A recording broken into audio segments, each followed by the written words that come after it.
നിങ്ങളുടെ മുന്നിൽ ഇന്ന് ഒരു പെർഫോമൻസുമായിട്ട് ഒരു കലാകാരി ഇവിടെ കാത്തിരിക്കുന്നുണ്ട്.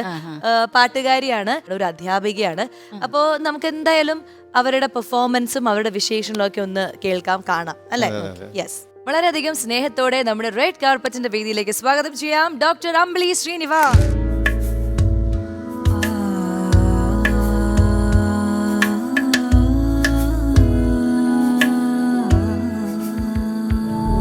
അപ്പോ റെഡ് കാർപ്പറ്റിലേക്ക് സ്വാഗതം.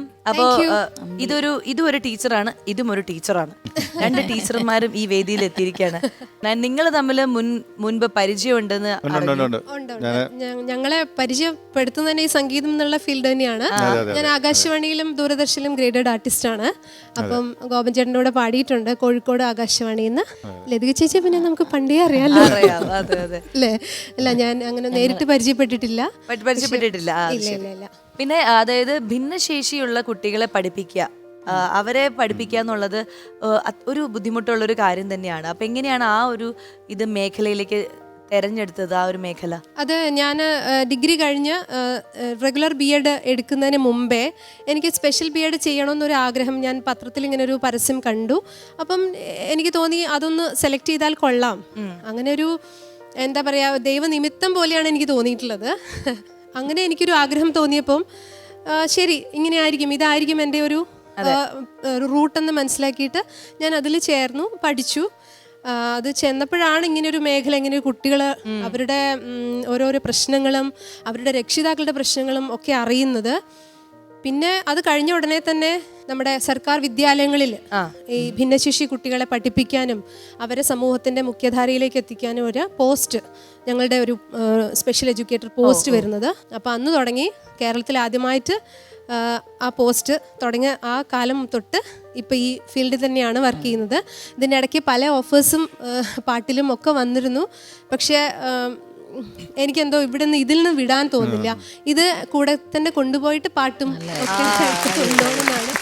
അതായത് മനസ്സിൽ അങ്ങനെ ഒരു നന്മ ഉള്ളത് കൊണ്ടാണ് അങ്ങനെ ചിന്തിക്കാൻ തന്നെ കഴിയുന്നത്. ആ നന്മ ഉള്ളത് കൊണ്ടായിരിക്കും ജീവിതത്തിലെ എല്ലാ സൗഭാഗ്യങ്ങളും ഇങ്ങനെ വന്നു ചേരുന്നത് അല്ലെ? സത്യമായിട്ടും എൻ്റെ കുട്ടികളുടെ പാരന്റ്സിന്റെ ഒരു പ്രാർത്ഥന തീർച്ചയായിട്ടും തന്നെയാണ് ഞാൻ തീർച്ചയായിട്ടും. ഡോക്ടറേറ്റ് എടുത്തു അല്ലേ? ഡോക്ടറേറ്റ് എടുത്തു. അതെന്താന്ന് വെച്ചാൽ ഞാൻ പെട്ടെന്ന് എനിക്ക് ജോലി കിട്ടിയല്ലോ. ഡിഗ്രി കഴിഞ്ഞ് സ്പെഷ്യൽ BEd കഴിഞ്ഞ ഉടനെ ജോലി കിട്ടി. പക്ഷെ ഞാൻ അതിലൊക്കെ സ്പെഷ്യൽ BEdലും എനിക്ക് ഫസ്റ്റ് റാങ്ക് ആയിരുന്നു. അപ്പം എൻ്റെ സാറ് തന്നെ പറഞ്ഞു, അങ്ങനെ ജോലി കിട്ടിയാൽ എല്ലാവർക്കും ഒരു പഠിക്കാനൊരു മടിയാണല്ലോ. അപ്പം അങ്ങനെ മടി പിടിച്ചിരിക്കരുത്, തുടർന്ന് പഠിക്കണമെന്ന് പറഞ്ഞു. അപ്പം അങ്ങനെ ഞാൻ റെഗുലർ BEd എടുത്തു. അതെടുത്തപ്പോൾ പറഞ്ഞു ഇതുകൊണ്ട് നിർത്തരുത്, PG എടുക്കണം. അങ്ങനെ ഞാൻ MSc സുവോളജി ചെയ്തു. അത് കഴിഞ്ഞ് PhD എടുക്കാനുള്ള ഒരു ഓപ്ഷൻ വന്നു. എൻ്റെ സാർ, എൻ്റെ ഗൈഡ് അത്രത്തോളം ഹെൽപ്പ് ചെയ്തു. അങ്ങനെ ഞാൻ PhDയും കംപ്ലീറ്റ് ചെയ്തു. അതുപോലെ ഞാൻ ഇങ്ങനെ കേട്ടു, അതായത് ഒരുപാട് പരിഹാസങ്ങൾ നേരിടേണ്ടി വന്നു ഈ ഒരു മേഖല തെരഞ്ഞെടുത്തത് കൊണ്ട്. അങ്ങനെ ഉണ്ടായിട്ടുണ്ടോ? കാരണം നമ്മളിപ്പോൾ ഞാൻ കൂടുതൽ പഠിക്കുന്നതിന് തന്നെ ഇനിയിപ്പോൾ എന്ത് പഠിച്ചിട്ടും നമ്മൾ ഇതല്ലേ ഭിന്നശേഷി കുട്ടികളെ പഠിപ്പിക്കാനല്ലേ എന്നുള്ള ഒരു അതൊക്കെ കേൾക്കുമ്പോൾ നമുക്ക് ഉള്ളിൽ സങ്കടം ഉണ്ടെങ്കിലും ഞാൻ വിരിക്കുമ്പോൾ കുഴപ്പമില്ല. എനിക്ക് ഒരുപാട് സന്തോഷമാണ് ഈ ഒരു കുട്ടികളെ പഠിപ്പിക്കുന്നതും അവരുടെ രക്ഷിതാക്കളുടെ സന്തോഷം കാണുന്നതും ഒക്കെ വളരെ ഉള്ള ഒരു സന്തോഷം തരുന്ന ഒരു കാര്യം തന്നെയാണ്. ആ കുട്ടികളെ എന്തൊക്കെയാ പഠിപ്പിക്കുന്നത്? അതായത് ഈ കലാപരമായിട്ടുള്ള കാര്യങ്ങൾ മാത്രമല്ലല്ലോ? അല്ലല്ല. അതെ, നമ്മളിപ്പോ സ്വാസിക 10ാം ക്ലാസ്സിൽ എന്തൊക്കെ പഠിച്ചോ അത്രയും വിഷയങ്ങളെ ഇവരെ പഠിപ്പിക്കുന്നത് ഞങ്ങളാണ്. ഇപ്പൊ ഞാൻ നാച്ചുറൽ സയൻസിലെ BEd ആണ്, പക്ഷെ എനിക്ക് ബയോളജി മാത്രമേ വഴങ്ങുള്ളൂ സാധാരണ ഒരു ടീച്ചർ ആണെങ്കിൽ. പക്ഷെ ഈ കുട്ടികൾക്ക് വേണ്ടി ഞാൻ മാത്സ് പഠിക്കുന്നു, ഹിന്ദി പഠിക്കുന്നു, ഇംഗ്ലീഷ് എന്ന് വെച്ചാൽ ഇവർക്ക് വേണ്ടിയിട്ട് അത് നമ്മൾ അനുരൂപീകരണം, അത് അഡാപ്റ്റേഷൻസ് നടത്തിയിട്ടാണ് പഠിപ്പിച്ചു കൊടുക്കുന്നത്. കുറച്ച് എഫേർട്ട് ഉള്ള ഒരു സ്റ്റാർട്ടിങ് സമയത്ത് ഭയങ്കര ഒരു എഫേർട്ട് വേണ്ടി വരും, നമ്മൾ ഇതിന് വേണ്ടി എടുക്കേണ്ടി വരും അല്ലേ? ഉണ്ട്. തുടക്കത്തിൽ UP സ്കൂളിലായിരുന്നു എനിക്ക് നിയമനം കിട്ടിയത്. UP സ്കൂളിനെ അപേക്ഷിച്ച് നോക്കുമ്പോൾ നമുക്ക് പഠിക്കാൻ എളുപ്പമാണ്. പക്ഷെ ഇപ്പം ഞാൻ ഹയർ സെക്കൻഡറി ആണ്, ഇച്ചിരി പാടാണ്. എന്നാലും ആട്ടെ എന്ന് വിചാരിച്ചു. അതുകൊണ്ട് എന്തിനു ധൈര്യമാണ്. ഈ പാട്ടുകളോട് ഇങ്ങനെ, അല്ലെങ്കിൽ പാട്ടിനോടൊരു ഇഷ്ടം തോന്നിയത് ഏത് വയസ്സ് മുതലാ? ചെറുപ്പം മുതലേ പാട്ട് പാടുമായിരുന്നു. അമ്മയൊക്കെ അത്യാവശ്യം പാടുന്നതാണ് വീട്ടിൽ. അപ്പം അങ്ങനെയാണ്. പിന്നെ കല്യാണം കഴിച്ചതും ഒരു കലാകുടുംബത്തിലേക്കാണ്. ചെങ്ങന്നൂർ ശ്രീകുമാറിന്റെ അനിയനാണ് എൻ്റെ ഹസ്ബൻഡ്.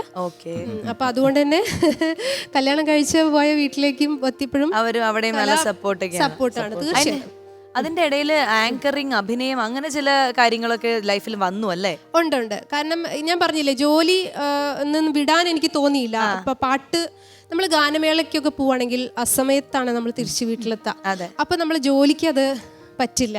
അപ്പം ഒന്നാമത് എനിക്ക് ഈ ഫീൽഡിൽ നിന്ന് മാറി നിൽക്കാനും ആഗ്രഹമില്ല. അപ്പം അങ്ങനെ വരുമ്പോൾ ആങ്കറിങ് ആകുമ്പം നമുക്ക് എല്ലാവരെയും ടച്ച് ഉണ്ട്. എന്നാൽ ആങ്കറിങ് ഒരു സമയം വരെയല്ലേ ഉണ്ടാവുള്ളൂ. ഒരു ഷോ ഒക്കെ ഒരു 10 മണിയൊക്കെ സേഫായിട്ട് കളിച്ചതാ. പിന്നെ അല്ലാണ്ട് ഇപ്പം ബിജിത്ത് ബാല, നമ്മുടെ ക്യാപ്റ്റൻ മൂവി, വെള്ളം മൂവിയൊക്കെ ചെയ്ത ബിജിത്ത് എൻ്റെ ഫ്രണ്ടാണ്, കോഴിക്കോട്ടുകാരനാണല്ലോ. അപ്പോൾ ബിജിത്ത് കുറേ ആയി എന്നോട് പറയും, അമ്പിളി നീ എന്തേലും ഒരു സിനിമയിൽ ഞങ്ങളുടെ ഇതിൽ ചെയ്യണമെന്ന് പറഞ്ഞു. അപ്പോൾ അങ്ങനെ ഇരിക്കുമ്പോൾ എന്നോട് പറഞ്ഞു, ഇപ്പോൾ ഉള്ള മൂവി നിനക്ക് പറ്റിയ മൂവിയാണ് ചെയ്യുന്നത്, പഠിച്ചോനെ നിങ്ങൾ കാത്തോളി എന്നുള്ള മൂവിയാണ്. കോഴിക്കോട് തന്നെയാണ്, ശ്രീനാഥ് ബാസി. അത് സ്കൂൾ ആണ് അന്തരീക്ഷം, സ്കൂൾ മാഷാണ് ബാസിയുടെ കൂടെ കൊലീഗായിട്ടുള്ള ഒരു റോളാണ്. അപ്പം ഇന്ന് ചെയ്ത് നോക്ക്, നന്നായിരിക്കും എന്ന് പറഞ്ഞു. അപ്പൊ പിന്നെ ഞാൻ രണ്ടും കൽപ്പിച്ച് ചെയ്തു. ആ സിനിമ ഇറങ്ങാനായിട്ട് എല്ലാം വെയിറ്റ് ചെയ്യാനാണ് നമ്മളെല്ലാവരും കാത്തിരിക്കുന്നു. അപ്പോൾ ഓൾ ദി വെരി ബെസ്റ്റ്. ഇനി നമുക്ക് കൂടെ വന്നിരിക്കുന്നവരെ കൂടി ഒന്ന് പരിചയപ്പെടാം. നമസ്കാരം എല്ലാവർക്കും, റെഡ് കാർപ്പറ്റിലേക്ക് സ്വാഗതം. നമസ്കാരം ചേട്ടാ. അപ്പോ പേര് പറയൂ. അമ്പിളിയുടെ ആരാണ്? ഞാൻ യാ, അമ്പിളിയുടെ ഹസ്ബൻഡാണ്. അരെ വാ. പേര് ശ്രീനിവാസ്. എന്ത് ചെയ്യുന്നു? ഞാൻ കോഴിക്കോട് ഒരു മെഡിക്കൽ ഡയഗ്നോസ്റ്റിക് കമ്പനി ഉണ്ട്, അതിന്റെ അഡ്മിനിസ്ട്രേഷൻ. ആൻഡ് സംഗീതമായിട്ട് എങ്ങനെയാണ്? പാട്ട് ഞാനൊരു പാടുവോ? പാടും. ഞാനൊരു ട്രെയിൻഡ് സിംഗർ ഒന്നും അല്ല. ഇങ്ങനെ ഈ സദസ്സുകളിലൊക്കെ ഈ ചെറിയ ഇടയ്ക്കിടയ്ക്ക് ഒരു മൂളിപ്പാട്ടൊക്കെ പാടി. അത്രേ ഉള്ളൂ. നിങ്ങൾ ലവ് മാരേജ് ആയിരുന്നോ? ആയിരുന്നു. എവിടെ വെച്ച്? കോഴിക്കോട് തന്നെ. കോഴിക്കോട്. വെറുതെ കോഴിക്കോട് നടന്നു ഇപ്പൊ കണ്ടോ? വലിയൊരു കഥ പറയാൻ. അതിനും ചേട്ടായിക്ക് ക്രെഡിറ്റ് കൊടുക്കണം. ചേട്ടായി ഞങ്ങൾ ഇന്റർസോൺ കലോത്സവത്തിന് ഈസ്റ്റേൺ ഗ്രൂപ്പ് പഠിപ്പിക്കാൻ വേണ്ടി വരും. അപ്പോൾ ചേട്ടായി ഞങ്ങളെ പാട്ട് പഠിപ്പിക്കാൻ വരുമ്പോൾ അനിയനും കൂടെ വന്നതാണ്. വന്നപ്പോ പിന്നെ അനിയന് പിന്നെ വേറെ ജോലി ഇല്ലല്ലോ, ചേട്ടനാണല്ലോ പാട്ട് പഠിപ്പിക്കുന്നത്. അതെ, അനിയൻ ഇങ്ങനെയൊക്കെ നോക്കി ഒരാളെ സെറ്റ് ചെയ്ത് കറക്കി അങ്ങ് കൂടെ പോയി അടിച്ചു മാറ്റിയതാണല്ലേ. എന്തായാലും അടിപൊളി. ഇപ്പൊ ഹാപ്പി ആയിട്ട് നിങ്ങളുടെ ലൈഫ് മുന്നോട്ട് പോകുന്നു. സന്തോഷം. ഇനി ഇവരാരാണ് ഈ കൂടെ വന്നിരിക്കുന്നത്? ഇത് എന്റെ ഫ്രണ്ടിന്റെ മക്കളാണ്. അവരിവിടെ കൊല്ലത്താണ്. പേര് മാത്രം ഒന്ന് പറഞ്ഞോളൂ. എന്റെ പേര് മെഹനാസ്. അടിപൊളി. എന്ത് ചെയ്യുന്നു മെഹനാ? ഞാൻ 12th ഗ്രേഡില്. 12th. ഇത് എന്റെ പേര് അസ്മിൻ ഷഹാൽ. 10th ഗ്രേഡിലെ student.